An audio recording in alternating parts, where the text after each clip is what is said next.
5월 26일 선목교회 말씀 묵상입니다. 기도합니다. 좋으신 하나님, 오늘도 말씀을 허락하여 주셔서 주의 말씀 앞에 서게 하시니 감사합니다. 오늘 묵상의 시간 가운데에서도 주님께서 임재하여 주셔서 온전한 깨달음과 결단이 있게 도와주시옵소서. 주님께 찬양과 경배를 드리오며 예수님의 이름으로 기도합니다. 아멘. 오늘 말씀은 역대하 27장 1절로 9절입니다. 요담이 왕이 오를 때의 나이가 25세라. 예루살렘에서 16년 동안 다스리니라. 그의 어머니의 이름은 여루사요 사독의 딸이더라. 요담이 그의 아버지 우시아의 모든 행위대로 여호와 보시기에 정직하게 행하였으나 여호와의 성전에는 들어가지 아니하였고 백성은 여전히 부패하였더라. 그가 여호와의 전 윗문을 건축하고 또 오벨 성벽을 많이 증축하고 유다 산중에 성읍들을 건축하며 숲을 가운데에 견고한 진영들과 망대를 건축하고 암몬 자손의 왕과 더불어 싸워 그들을 이겼더니 그 해에 암몬 자손이 은 100달란트와 밀 만고루와 보리 만고루를 바쳤고 제2년과 제3년에도 암몬 자손이 그와 같이 바쳤더라. 요담이 그의 하나님 여호와 앞에서 바른 길을 걸었으므로 점점 강하여졌더라. 요담의 남은 사적과 그의 모든 전쟁과 행위는 이스라엘과 유다 열왕기에 기록되니라. 요담이 왕이 오를 때의 나이가 25세요 예루살렘에서 다스린 지 16년이라. 그가 그의 조상들과 함께 누움에 다윗성에 장사되고 그의 아들 아하스가 대신하여 왕이 되니라. 아멘. 오늘 본문은 우시야 왕의 뒤를 이은 요담의 이야기입니다. 요담은 아버지 우시야와 비슷한 면이 참 많았었는데요. 오늘 2절에 보니까 아버지 우시야의 모든 행위대로 여호와 보시기에 정직하게 행했다고 기록하고 있습니다. 이것은 아버지 우시야를 설명할 때와 같은 표현이죠. 우시야는 아버지 아마샤의 말년에 하나님으로부터 징계를 받은 모습을 보았었습니다. 그래서 그것을 반면 교사를 삼아 하나님 앞에 정직하게 행하였죠. 그러나 나라가 강성해지고 자신의 이름이 널리 퍼지게 되자 교만하여 하나님의 권위에 대항하고 제사장들의 직무인 성소에서 분향하는 것까지 자신이 하고자 하였습니다. 이에 하나님은 징계를 하셨죠. 우시야는 나병에 걸려 별궁으로 유폐되게 되었습니다. 그리고 요담은 그런 아버지를 대신하여 10년간 백성을 다스렸죠. 요담은 아버지의 전철을 밟고 있지만 한 가지만은 따르지 않았는데요. 2절 하반절에 기록된 대로 여호와의 성전에 들어가지 않은 것입니다. 아버지 우시야가 제사장의 직무를 빼앗으려 함으로 하나님의 권위에 도전하다 하나님의 징계를 받은 것을 본 것이죠. 요담은 아버지가 어떻게 나라를 세웠고 또 어떻게 그렇게 쉽게 인생이 무너지는지를 가까이서 보았습니다. 그러니 나라를 어떻게 다스려야 하는지를 얼마나 많이 생각했겠습니까? 그에게 있어서 아버지는 순면 교사면서도 반면 교사로서의 롤 모델이 되었을 것입니다. 그리하여 요담은 아버지의 통치 과정 속에서 자신에게 적용할 것들을 배워 선정을 베푼 왕으로서 살게 된 것이죠. 그럼에도 백성들은 여전히 부패하였습니다. 이러한 백성들의 부패는 요담이 산당을 없애지 않았다는 열왕기하 15장 37절의 기록을 참조할 때 산당에서 우상을 숭배하는 것으로 파악할 수 있는데요. 이 부분을 개역 한글 성경에서는 백성이 오히려 사악을 행하였다라고 번역하고 있습니다. 이 번역을 통해 역대 기자가 우상을 숭배하는 것을 얼마나 심각하게 여기고 있는지를 알 수 있죠. 왕은 여호와 앞에서 정직을 행하였지만 백성은 산당에서 우상을 숭배하는 역설적인 상황이 이어지고 있는 것입니다. 이것은 아합의 딸이었던 아달랴의 영향이었는데요. 그녀는 악하디 악한 왕이었던 북이스라엘의 아합의 딸이었죠. 아버지 아합의 영향을 받아 남유다 백성들에게 우상 숭배를 당연하게 여기도록 했습니다. 남편이었던 여호람과 아들이었던 아하시아로 하여금 아합의 집의 길로 가게 했죠. 남편이었던 여호람을 통해 산당을 세우고 음행을 하게 만들었습니다. 그 영향이 지금 요람에게까지 미치고 있는 것이죠. 요람이 하나님 앞에 정직하게 행하였지만 산당은 없애지 못했고 백성이 부패하게 되었습니다. 이렇듯 죄의 영향은 지대한 피해를 낳죠. 죄의 유혹은 너무나도 강렬하여 부패와 사악임에도 빠져들게 합니다. 우리가 믿음 생활을 하면서 제거해야 할 우상과 산당은 무엇일까요? 나는 그것을 과감하게 제거하고 있습니까? 관행이라는 이유로 오래된 습관이기에 그것을 떨쳐버리지 못하고 사악과 부패 안에 머물러 있지는 않는지요. 나는 나의 후손들에게 더러운 우상을 물려주는 사람은 아닙니까?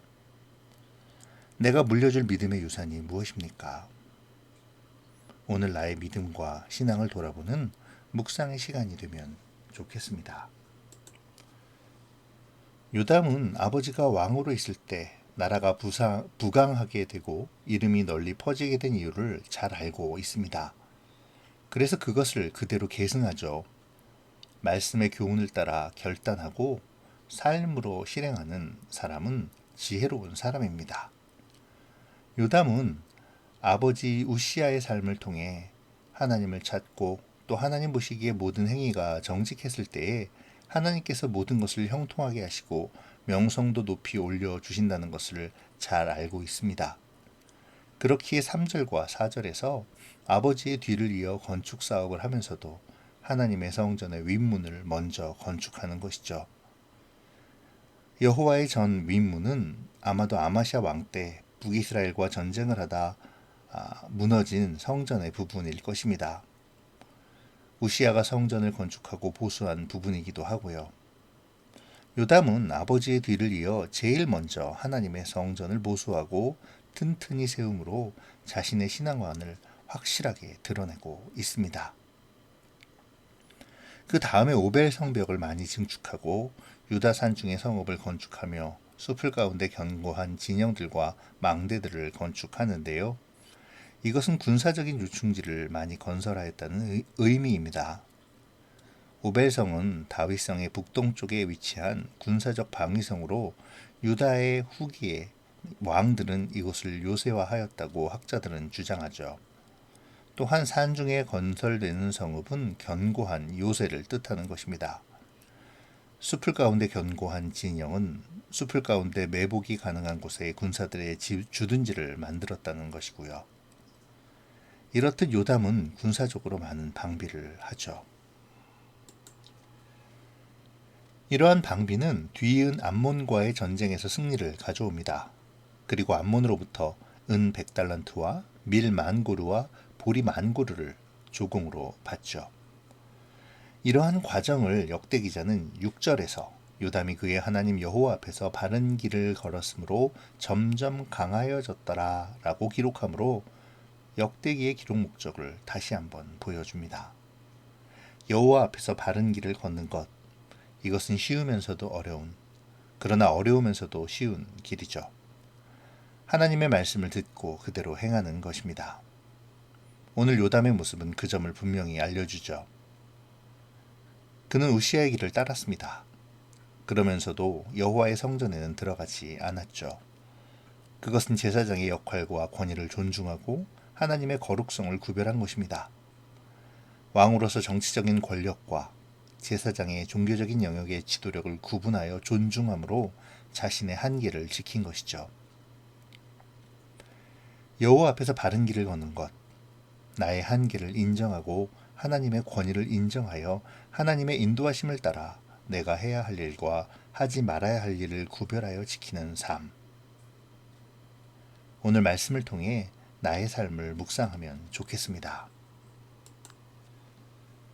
오늘 요담의 이야기는 굉장히 짧은 9절의 이야기가 전부입니다.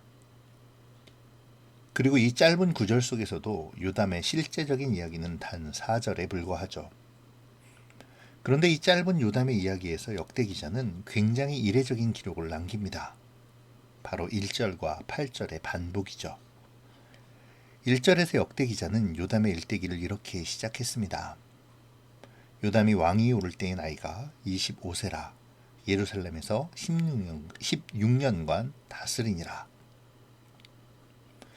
그리고 요담의 일대기를 정리하며 8절에서 역시 같은 말을 반복하죠. 요담이 왕위에 오를 때의 나이가 25세요. 예루살렘에서 다스린 지 16년이라. 이러한 기록은 정말 이례적인 기록입니다. 지금까지 묵상한 왕들 그 어느 누구도 이렇게 그가 왕위에 올랐고 몇 년을 다스렸더라 라는 기록을 처음과 나중에 2번 반복한 왕은 없었습니다. 그렇다면 역대 기자는 의도적으로 이렇게 기록하였다는 것인데요. 그보다 더 많은 업적을 남긴 왕들도 있었지만 그럼에도 요담에 대하여만 이렇게 기록한 것은 분명 의도가 있는 것이죠. 이 의도는 역시 6절의 기록입니다. 여호와 앞에서 바른 길을 걸었다는 것이죠. 사랑하는 성도 여러분, 여호와 앞에서 바른 길을 걷는 것이 이렇게 중요합니다. 여호와 앞에 바른 길을 걸었더니 하나님께서 강성하게 하실 뿐 아니라 그의 삶 전체를 받으시고 기뻐하셨다는 것이죠. 짧은 이야기 속에 2번이나 언급해 하심으로 하나님께서는 그를 높이시고 그의 삶을 본받을 것을 역대기를 읽는 후대의 믿음의 공동체 그리고 우리에게 강조하시는 것입니다. 그래서 오늘 우리가 깊이 묵상해야 할 말씀도 6절입니다. 강하여졌더라가 아닌 여호와 앞에서 바른 길을 걸은 것이죠. 자신의 한계와 하나님의 권위를 인정하고 하나님의 거룩을 지켜나간 요람. 아버지의 믿음은 계승하되 잘못된 것을 따르지 않고 하나님이 제정하신 규례와 말씀을 따랐던 요람. 성을 방비하고 국력을 신장하되 먼저 하나님의 전을 고침으로 자신의 우선순위가 어디에 있는지를 보여준 요람. 요람이 걸어간 길은 분명 하나님 앞에서의 바른 길이었습니다. 오늘 나의 삶을 깊이 묵상해 보면 좋겠습니다. 내가 가야 할 여호와 하나님 앞에서의 바른 삶은 무엇일까요? 나는 말씀을 지키며 잘못된 것을 바로잡고 여호와 하나님의 일을 우선순위에 맨 처음에 올려놓고 있습니까? 오늘 큐티인의 마지막 해설은 잘 되는 것만을 보여주는 인생보다는 하나님만이 나의 상급이 되심을 보여주는 인생이 최고의 사적을 남기는 인생이라고 말합니다. 나의 최고의 인생은 어떤 인생일까요? 오늘 하나님 앞에 정직히 행하며 바른 길을 걸어가기를 결단하는 우리가 되어야겠습니다. 하나님 앞에 바른 길을 결단하고 세상 가운데로 나가는 우리의 삶을 응원합니다. 기도하겠습니다. 고마우신 하나님 감사합니다. 말씀을 우리에게 주셔서 하나님 앞에 바른 길을 알려주시니 감사합니다. 하나님, 우리가 말씀을 묵상하며 하나님이 보여주시는 선한 길을 바라보게 하시고 그 길을 따라 살게 하여 주시옵소서. 그 길이 설사 세상에서의 잘 되는 길이 아니라 할지라도 주님을 신뢰하고 따르기를 원합니다. 나의 한계를 인정하고 주님의 권위를 인정하며 하나님의 일을 구별하여 우선순위에 맨 처음으로 놓음으로 주님이 기뻐하시는 주님의 인정을 받을 수 있는 하나님 앞에 바른 길을 걸어가기를 소원합니다. 오늘 우리의 삶이 그러한 결단과 실천의 삶이 되기를 원하오며 예수님의 이름으로 기도합니다. 아멘.